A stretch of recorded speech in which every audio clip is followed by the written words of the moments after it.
സർക്കാർ എല്ലാ അതിർവരമ്പുകളും വിട്ട് സംസ്ഥാനത്ത് ഉടനീളം മദ്യശാലകൾ യഥേഷ്ടം അനുവദിക്കുകയാണെന്നും ഇത് നാടിന് ഭീഷണിയാണെന്നും ബിഷപ്പ് മാർ ജോസഫ് കല്ലറങ്ങാട്ട് കേരള കത്തോലിക്ക സഭയുടെ മദ്യലഹരി വിരുദ്ധ ഞായറിന്റെ ഭാഗമായി പാലാ രൂപതാ സമ്മേളനം പാലാ സെന്റ് ജോർജ് ലാലം പുത്തൻപള്ളി ഹാളിൽ ഉദ്ഘാടനം ചെയ്യുകയായിരുന്നു ബിഷപ്പ്.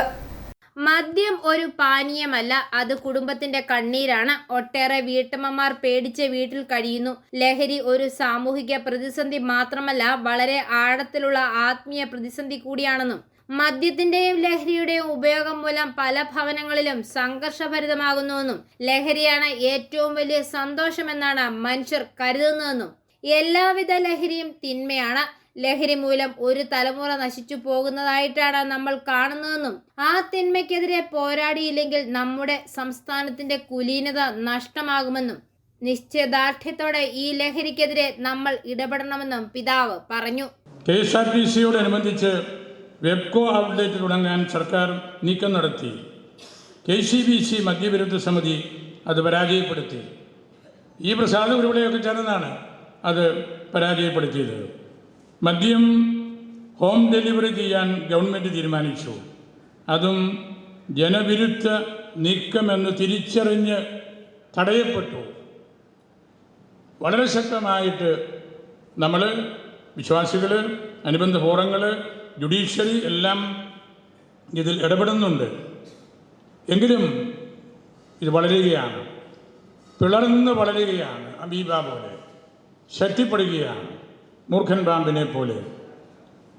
അതുകൊണ്ട് ഈ തിന്മയെ കീഴടക്കാനായിട്ട് നമുക്ക് വലിയ ആത്മീയ കരുത്ത് സമ്പാദിക്കേണ്ടതുണ്ട്.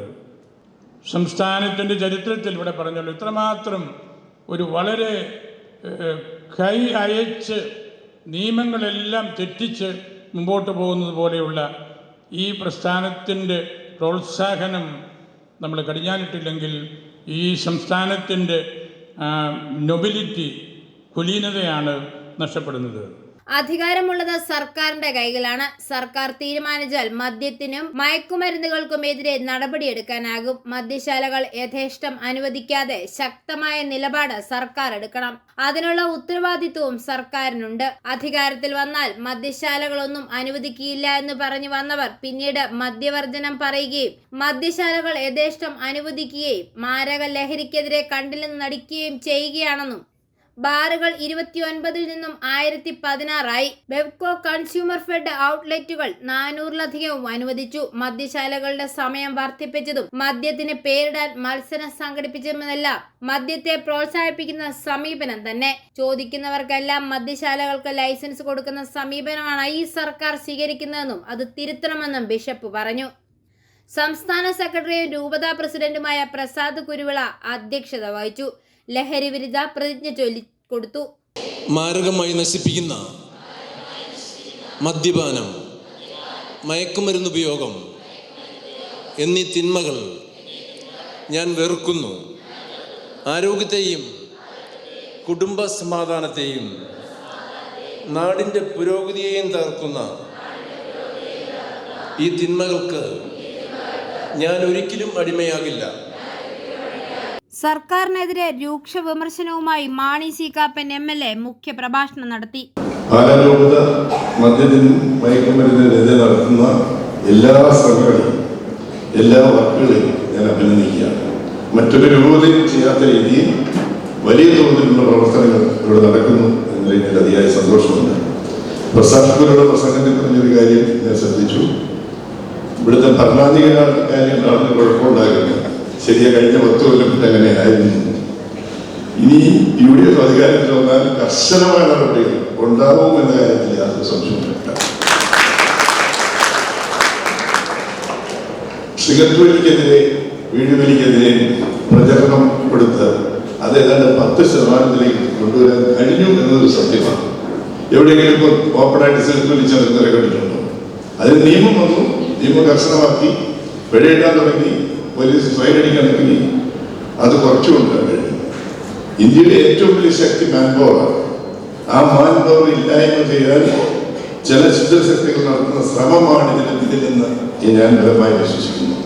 മുനിസിപ്പൽ ചെയർപേഴ്സൺ ദിയ ബിനു പുളിക്കക്കണ്ടവും പ്രസംഗിച്ചു.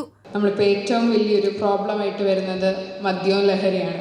ഞാൻ കോളേജിൽ ചെന്നപ്പോഴാണേലും കുറേ കൂട്ടുകാർ തുടക്കത്തിൽ വളരെ വലിയ ആദർശങ്ങളോടെ ഞാൻ ഒരിക്കലും മദ്യത്തിനും മയക്കുമരുന്നും ഇരയാവില്ല, ഞാൻ ഇതിനെല്ലാം സത്യത്തിൽ കൊണ്ടുവരും, ഞാൻ ഇവരെ എല്ലാവരെയും പോലീസിനെ കൊണ്ട് പിടിപ്പിക്കുമെന്ന് പറഞ്ഞ് വരുന്നവരെല്ലാം തേർഡ് ഇയർ കഴിഞ്ഞപ്പോഴത്തേക്കും അവർ ലഹരിക്ക് അടിമപ്പെട്ടവരായി പോയൊരു സങ്കടകരമായ കാര്യം ഞാൻ കണ്ടിട്ടുണ്ട്.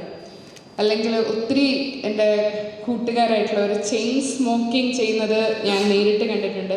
പക്ഷെ നമ്മൾക്ക് അവരെ പറയുന്നതിൽ, അവരെ പറഞ്ഞ് തിരുത്തുന്നതിലൊക്കെ ഒരു ലിമിറ്റ് ഉണ്ടെന്ന് നമുക്കറിയാം. ഇവിടെ പാലാ മുനിസിപ്പാലിറ്റിയിലാണെങ്കിൽ തന്നെ പല പല റിപ്പോർട്ടുകളുടെ അനുസരിച്ച് ഞങ്ങൾ ഇൻഫർമേഷൻ കൊടുത്ത് നമ്മുടെ കൊട്ടാരമറ്റം ബസ് സ്റ്റാൻഡിൽ ഒരു മുറിക്കകത്ത് ലഹരി വിരുദ്ധ അല്ലെങ്കിൽ നിയമവിരുദ്ധമായിട്ടുള്ള ലഹരി ഉൽപ്പന്നങ്ങൾ പിടികൂടി നമ്മളെ പോലീസിനെ ഏൽപ്പിക്കുകയുണ്ടായി. അങ്ങനെ ഒരു ചെറിയ മാറ്റം നമ്മൾ തുടങ്ങിക്കഴിഞ്ഞിരിക്കുന്നു. സർക്കാരിനെതിരെ ആഞ്ഞടിച്ചു ഷോൺ ജോർജും. മദ്യവും ലോട്ടറിയും ഇല്ലാതെ ഈ നാട്ടിൽ വരുമാനം ഉണ്ടാകുന്ന സാഹചര്യം കൊണ്ടാണ് ബാറ് നമുക്ക് കുറയ്ക്കാനും കഴിയണം. അല്ല, ഈ നാട്ടിൽ 1000-ലധികം ബാറുകളുള്ള ഒരു നാട്ടിൽ കുട്ടികൾ മദ്യപാനത്തിലേക്ക് ഒഴുകി പോകുന്നത് നമുക്ക് കുറ്റം പറയാൻ കഴിയുമോ? ഞാനൊരു കാര്യം ചോദിച്ചോട്ടെ,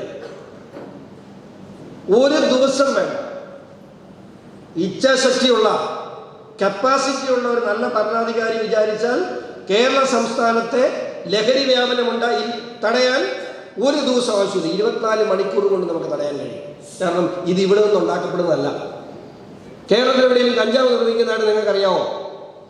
കേരളത്തിൽ എവിടെയെങ്കിലും കഞ്ചാവ് കൃഷി ചെയ്യപ്പെടുന്നുണ്ടോ? വികാരി general father Sebastian Vethanath, father Joseph Thadathil, father Jacob Vellamaruthinkal, father George Moolechalil, Sabu Abraham, Antony Mathew, Jose Kaviyil എന്നിവരും പ്രസംഗിച്ചു. രൂപതയുടെ 171 ഇടവക ദേവാലയങ്ങളിലും ദിവ്യബലിയർപ്പിക്കുന്ന എല്ലാ സ്ഥാപനങ്ങളിലും വിശുദ്ധ കുർബാന മധ്യേ കേരള കത്തോലിക്ക സഭയുടെ ലഹരി വിരുദ്ധ സർക്കുലർ വായിച്ചു. ഐഫോറിയ ന്യൂസ്, പാല.